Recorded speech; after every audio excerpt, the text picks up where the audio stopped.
So your thoughts on JPA's thoughts on impeachment and the INC rally? Well, you know, JP is one of our best legal thinkers in the country, and he's right. There is a consequence to. There will be a precedence, and it will be very problematic. But I still think that now, even if Congress is mandated to process this, Congress doesn't have the House doesn't have a choice, and the Senate doesn't have a choice once these impeachment complaints are filed. But I don't think that now is the time to go through that. So, paubayan na muna natin sa ating. Total, as a practical matter, papasok na tayo sa campaign period. Wala ng congressman, wala ng senador dahil nangangampanya na sila. Hindi tayo makakapagbuo ng quorum. And so as a practical matter, the timing is very poor. Magandang araw at welcome. Si Presidente Marcos, siguro mga 1 month ago, sinabi niya, nakikiusap siya na wag ituloy ang impeachment. Hindi siya pabor sa impeachment. Dahil, sabi niya, hindi nakakatulong o wala maitutulong sa buhay ng bawat Pilipino. Okay? Maraming problema ang bansa na dapat unahin. Oo. Sabi niya, it will tie down the Senate, it will tie down the Congress. Itatali nito ang Kongreso at itatali ang Senado. Ngayon, sa interview kahapon, okay? Doon sila, nandun siya sa may Leyte para meron yata silang na distribution ng mga pabahay doon ng mga biktima ng Yolanda victims, okay? Tinanong siya ng media kung ano ba ang kayang thoughts doon sa sinabi ni Enrile regarding sa naging peace rally ng INC.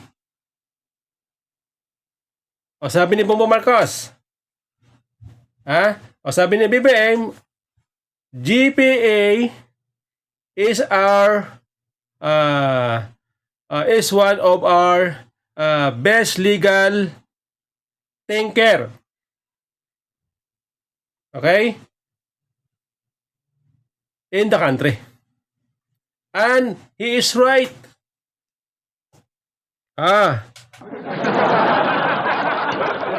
Tama daw si Enrile nang unahin nito ang ginawa ng INC na nagrally. Tama raw si Enrile. Naniwala siya sa opinion ni Enrile. Sa komento ni Enrile. Ngayon, matatandaan natin na itong sinagawang rally ng INC ay in support doon sa sinabi ni Bongbong Marcos, ni Presidente Marcos, na hindi siya pabor sa impeachment dahil maraming problema ang bansa na dapat unahin. Kaya nabuo itong rally ng INC bilang suporta sa kanyang gusto, sa kanyang panawagan. Dahil nakita ng INC na magkakahati-hati lamang, magkagulo-gulo ang bansa kapag tinuloy ang impeachment. Kaya sinuportahan nila itong panawagan noon ni Marcos. Kaya lang, dito po sa naging komento ni Bongbong Marcos kahapon, napaisip tayo. Kung sinabi niya na tama si Enrile, ibig sabihin, mali itong ginawa ng INC nang sinuportahan siya. Kung unawain ang konteksto na kanya sinabi. Di ba? Lumalabas ngayon na nagkamali ang INC, nagsuportahan siya. Sa pamamagitan ng rally, ipinakita ng IENC na suportado nila si Marcos. Di ba? Nagmukha ngayong katawa-tawa. Nagmukhang biro-biro lamang pala. Kay Bongbong Marcos, itong mga sinabi niya noon, yung unang panawagan niya na ayaw niya ng impeachment. Para bang siya ay nagbibiro, naglalaro. Di ba niya iniisip na itong mga tao na nakikinig sa kanya, sinusuportahan siya? Itong mga tao to ay mga seryoso. Di ba? Itong INC, seryoso po sila. Kaya kahit na alam nila na sila ay matigil sa trabaho isang araw sila hindi kikita dahil siyempre walang trabaho, ginawa nila yon in support na sa panawagan ni Presidente Marcos. Di ba?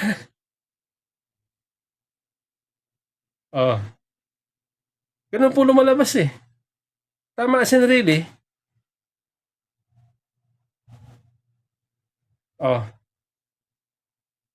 Di ba? Kaya tayo po ay parang ano ba to? Ano ba to si BBM? Ano ba to si Presidente?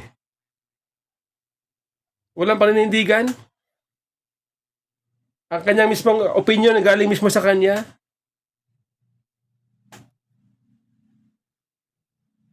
Babaliwalain niya? At paniniwalaan itong ibang tao? Ang komento ng ibang tao?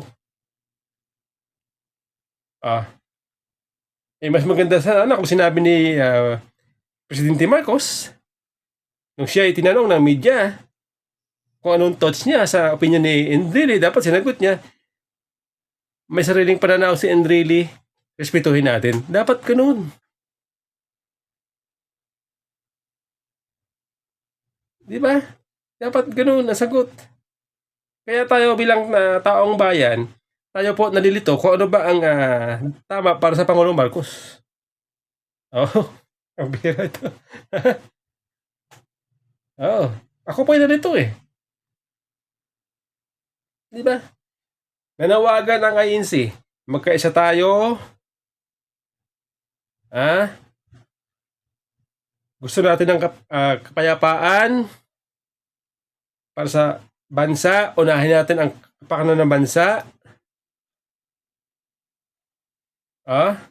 Ipinaramdam ng INC ang suporta nila kay Marcos. Nandun sila sa likod ni Marcos para suportahan panawagan nito. Itapos ngayon, nagmukha palang mali ang INC. Ang bira ito, Mr. President.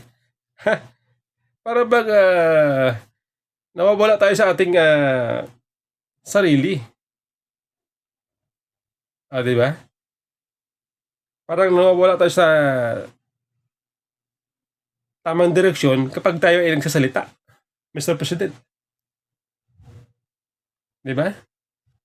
Ngayon, sabi niya, sabi niya dito, ito pa, ang dagdag niya, sabi, basahin natin, sabi niya, papasok na tayo sa campaign period, wala nang congressman, wala nang senador, hindi na tayo makabuo ng quorum.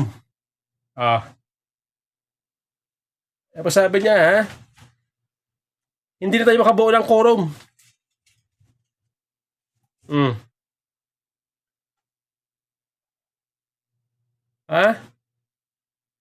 As the practical matter, the timing is very poor. Wala na raw oras, wala na senador, dahil papasok na tayo sa campaign period, ang timing daw ay wala na. Sa makatuwid, may posibilidad na sa next Congress, sa 28th Congress, may posibilidad na itong impeachment laban kay BP Sara ay itutuloy nila. Kapag mayroon ng congressman, mayroon ng senador, makakabuo na ng quorum at nasa tamang timing, ipupush nila ulit ito ang impeachment. Kung pagbabasihan ang kanyang mga sinabi, ang konteksto ng kanyang sinabi. Oh.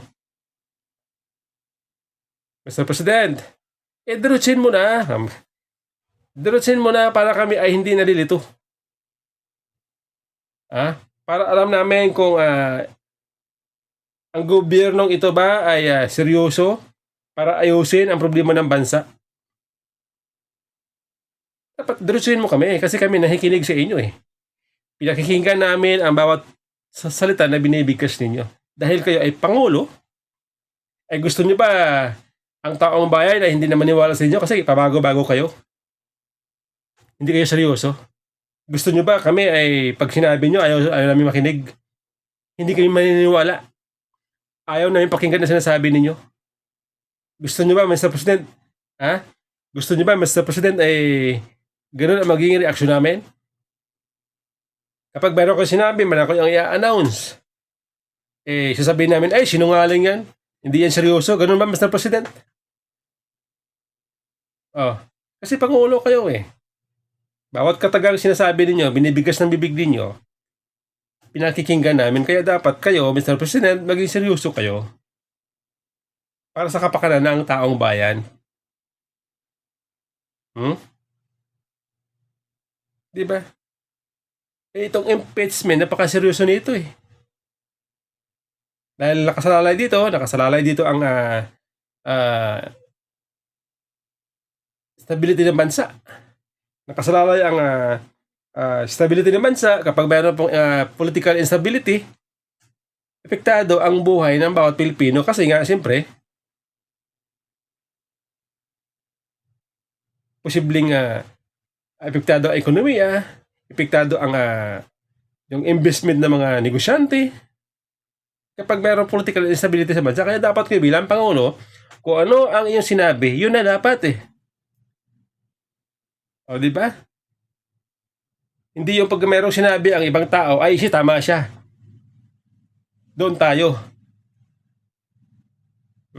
Bagamat sinabi niya dito, pinag-iisipan na niya, nag-iisip daw siya. Sabi niya. Di ba? Dapat sinabi niya, kung ano sinabi ko, yun na yun. Dapat maganda yun eh, para at least makita natin na itong ating Pangulo ay seryoso, kausap. Ganun dapat eh. Pag tinanong siya, Mr. President, ano ba ang thoughts nyo? Ano ba ang masasabi ninyo? Si Enrile, may sarili siyang pag-iisip, may sarili siyang katawan, may sarili siyang desisyon, kung ano opinion niya, kanya yan. Ako, ano sinabi ko, yun na yun. Dapat ganoon. Mr. President,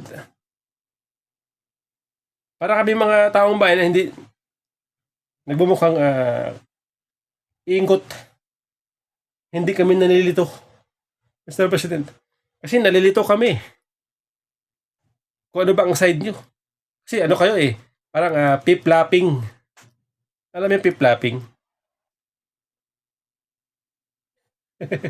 Mr. President, ano ba naman yan?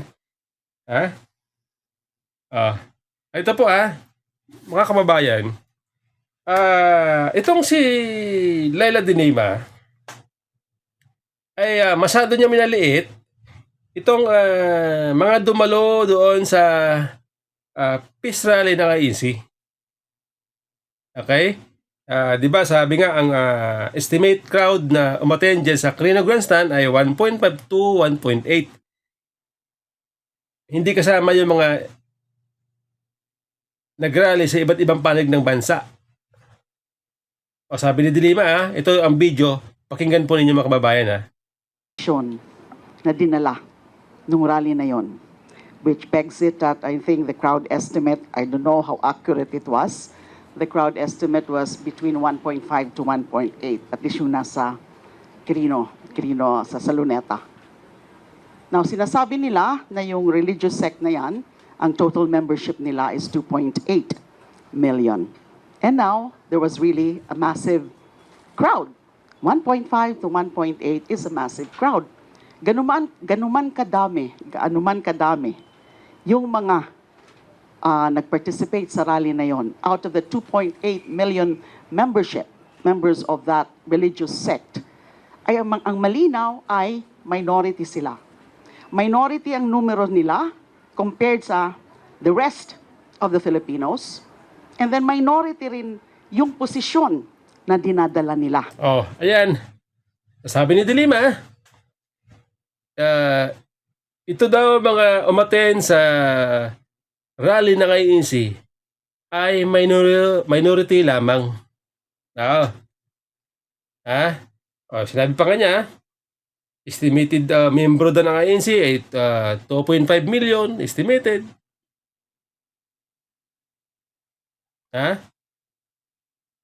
Kaya minority pa rin sila. At rest of Filipinos na hindi umatin dyan, hindi kasama, hindi membro ng INC ay majority para sa kanya. Okay? Yung 41% na survey last week, yun daw ay majority ng mga Pilipino pabor sa impeachment laban kay Vice President Sara Duterte. Tawag yun ay majority. Rest of the Filipinos na hindi umaten sa rally ay majority. Mali yata ito si Dilima. Bakit? Bakit ko nasabi mali si Dilima? Kasi, ganito yan, Madam Laila Dilima, para malaman mo, kasi parang parang lutang ka din eh. Parang lutang ka din, Madam eh. Kasi, bakit mo sabihin na rest of the Filipino na hindi umaten sa rally ng ANC na hindi member ng ANC ay majority at nangangahulugan na sila ay pabor sa impeachment kasi sabi mo majority Ngayon ito hindi ba alam ni Madam Laila de Lima na hindi naman lahat ng tao na hindi membro ng ANC at hindi umatin sa rally, hindi ibig sabihin, yung mga iyan, yung mga taong yan na hindi umatin, na hindi membro ng ANC ay pabor na sa impeachment. Hindi ganon. Bigyan kita ng halimbawa, Muslim. Maraming Muslim, pabor o hindi pabor, kontra sa impeachment kay BP Sara. Hindi umatin dyan sa rally. Isa lang po halimbawa yan. Maraming OFW suportado si BP Sara at ayaw nila sa impeachment. Hindi rin umatin dyan sa rally ng ANC.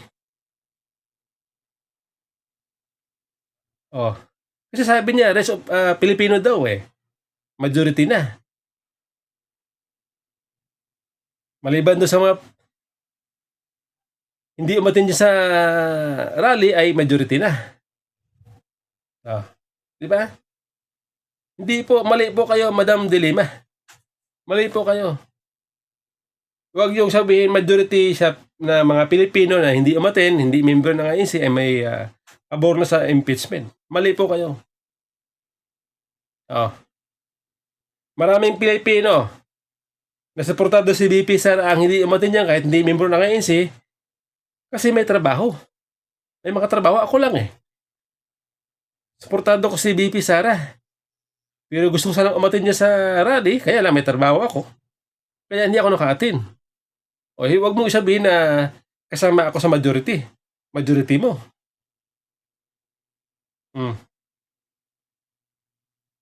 Diba, Madam? Mali kayo Mali kayo, Madam de Lima. Diba? Dapat magbibigay na rin lang kayo ng analysis. Yung tama sana. Bagamat masasabi natin na